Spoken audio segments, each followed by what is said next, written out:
¿Por qué se ha puesto de moda lo del ayuno de dopamina? Yo creo que se puso de moda por otra razón que no tiene que ver con eso, tiene que ver con el hecho de cómo nosotros fuimos agotando un proceso que tiene un límite. No tiene que ver con nuestro estado emocional. Es muy Vale. importante poder distinguir estas dos cosas. ¿Por qué? Porque nosotros pensemos en el ejemplo de la obesidad, que es más fácil de entender.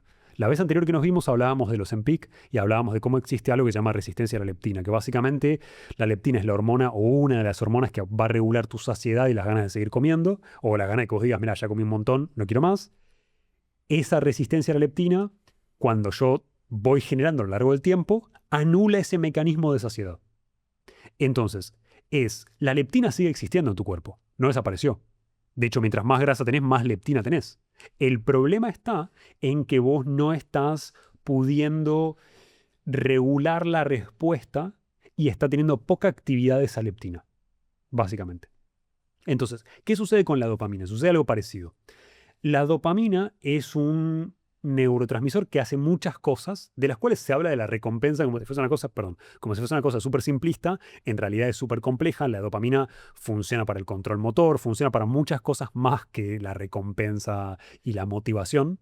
Básicamente nuestros circuitos dopaminérgicos existen para que nosotros hagamos un esfuerzo para obtener una recompensa. Es como un incentivo. Es un incentivo, es básicamente que si vos decís la manzana está arriba del árbol, yo tenga la secuencia mental para treparme arriba del árbol para ir a agarrar la manzana.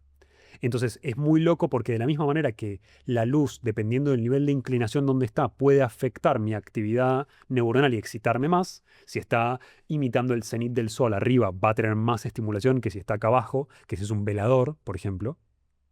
Entonces, de la misma manera que eso sucede, los circuitos dopaminérgicos y serotoninérgicos funcionan en conjunto porque el serotoninérgico me habla de lo que yo ya tengo a mano, de lo que estoy mirando hacia abajo porque ya tengo la manzana acá, estoy satisfecho, estoy recompensado, me siento bien, libero la serotonina porque ya tengo el objeto que me va a dar la recompensa. Ya logré ese esfuerzo. En cambio, la dopamina aparece en general en mayor medida cuando estamos enfocándonos hacia lo que está por encima de nuestra zona de visión porque representa algo que está lejos que tenemos que ir alcanzando y que tenemos la motivación para hacer.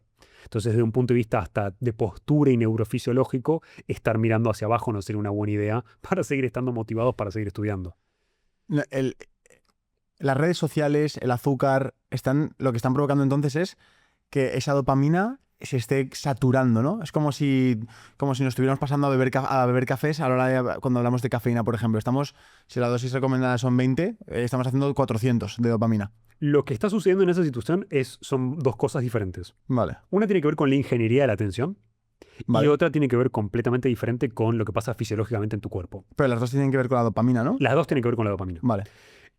Lo que sucede en tu cuerpo se llama down regulation de los receptores. Básicamente no hay una traducción de español exacta, pero es frente al exceso de dopamina de liberación en pulsos en altas cantidades, lo que hace tu cerebro es disminuir, cuando está expuesto a muchas cantidades de dopamina, disminuir la cantidad de receptores en ciertas áreas específicas para protegerse de ese exceso de cantidad de dopamina liberada. Ok. Yo veo pornografía, supongamos, y abro 27 ventanas de Pornhub, de la página de pornografía que fuere. Eso es irreal para mi cerebro en términos de lo que yo iba a estar expuesto, ahora sí pensando en paleolítico, donde iba a ver a una mujer más o menos fértil y no le iba a poder creer directamente. Entonces, esas 27 ventanas que yo veo a la vez del explorador o de lo que fuere, hasta encontrar el video, la gente hoy hace chistes sobre esto y no entiende el impacto negativo de la dopamina en ese área específica. Y sucede lo siguiente, que es, tomo este ejemplo porque es fácil de ver dentro de lo que tiene que ver con impacto negativo a nivel social a posteriori, y sobre todo a nivel de relaciones interpersonales.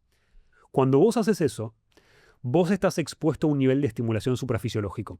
Como hablábamos en su momento del reemplazo de testosterona y de la gente tentada a usar dosis mayores de lo normal, que te llevaban a valores elevados porque construías más masa muscular, porque tenías menos grasa, porque tenías más confianza, todas las cosas que hacen, que hablábamos en la vez anterior que nos vimos y que afectan efectivamente a la cantidad de testosterona que vos vas a tener en sangre después. Esto sucede de una manera muy similar en términos dopaminérgicos, donde no hay una mala intención. Si yo soy Instagram, yo soy TikTok, lo que fuere, gano por tiempo que te tengo expuesto a vos a publicidad dentro de la app, por ende quiero el mayor engagement posible, quiero el mayor tiempo posible adentro de esa app. Para generarte eso, uno de los conceptos más básicos que vimos y que sabemos que tiene que ver con una experimentación de neurociencia muy famosa, tiene que ver con lo que se llama sistema de recompensa variable. El sistema de recompensa variable es un sistema que muestra, lo vimos ya en muchos animales, pero el más clásico de esos es la paloma. No sé si conocen el experimento. No. El experimento de recompensa variable nos muestra cómo alguien que, lo vimos en ratas, lo vimos en muchos animales, si vos le pones a alguien un botón para una recompensa, automáticamente esa persona toca, o sea, ese animal toca el botón para obtener la recompensa. Si vos suspendés el mecanismo, hay un momento en el que lo sigue tocando porque ya aprendió que va a tener recompensa, pero en algún momento va a aprender que no te da más la recompensa y va a dejar de tocar el botón para obtener esa recompensa. No importa si hablamos de una paloma, si hablamos de una rata, etc.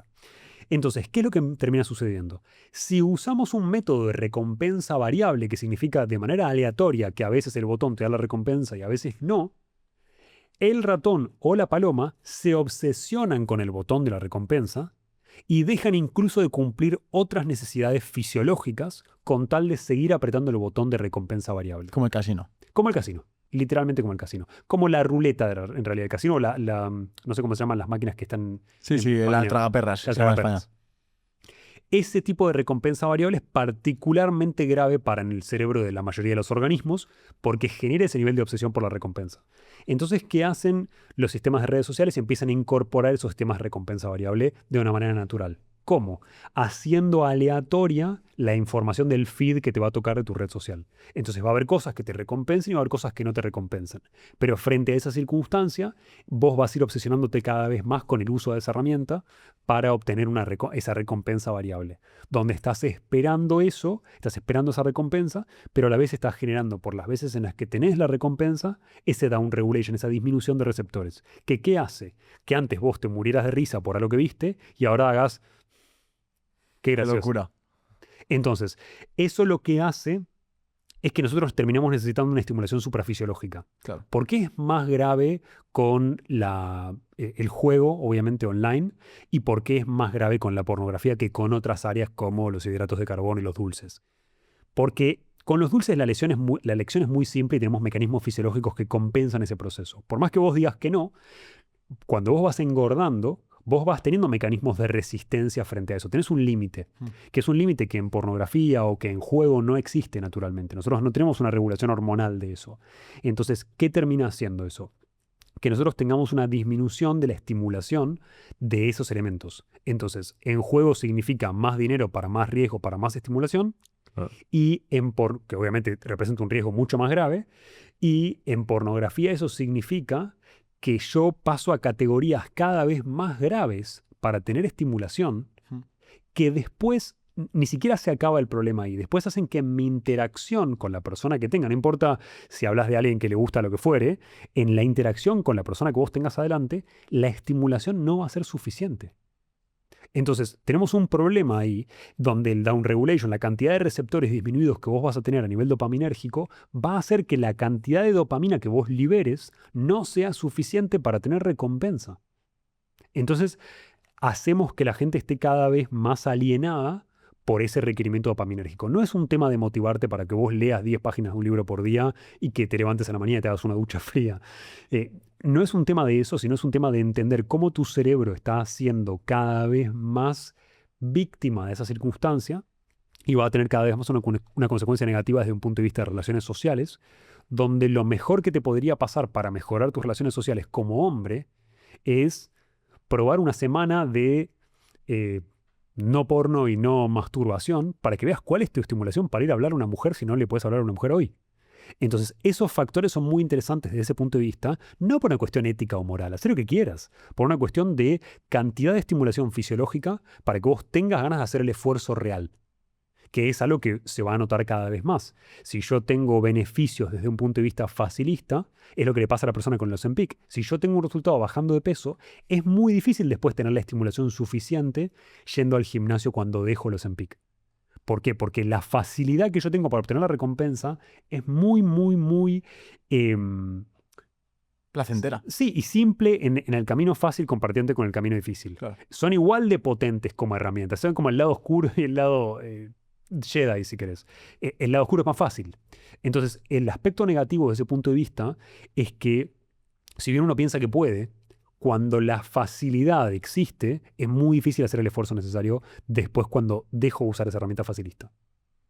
¿Y qué opciones habría de hacer un reset? Es decir, ¿cuánto tiempo habría que pasar para que el scroll automático que tenemos ya no nos empiece a llamar más la atención, o la pornografía no haya que ir a imágenes bestias para que nos llame la atención? ¿Crees que hay un X días para que nos baje ese número de dopamina? No hay un X días, es común hablar del ayuno de dopamina de un día y de una semana. Claro. Son los dos formatos que podemos hablar si quieren. No hay una suma. De hecho, mientras antes empezás a utilizarlo, más vas a generar esa misma neuroplasticidad de la que estábamos hablando, positiva cuando estás meditando, cuando estás recordando algo positivo. Acá la vas a estar haciendo negativa. Entonces vos vas a generar redes neuronales diferentes a partir de ese proceso, porque vos vas creciendo con esa estimulación. Por eso es tan grave en una persona que todavía no tiene sus redes neuronales suficientemente formadas, y por eso es más grave aún todavía cuando nosotros no tenemos los mecanismos para discernir qué es real de qué no es real. Te doy un ejemplo práctico para esto, hablando de la capacidad de este pensamiento crítico y de cómo se forma un razonamiento.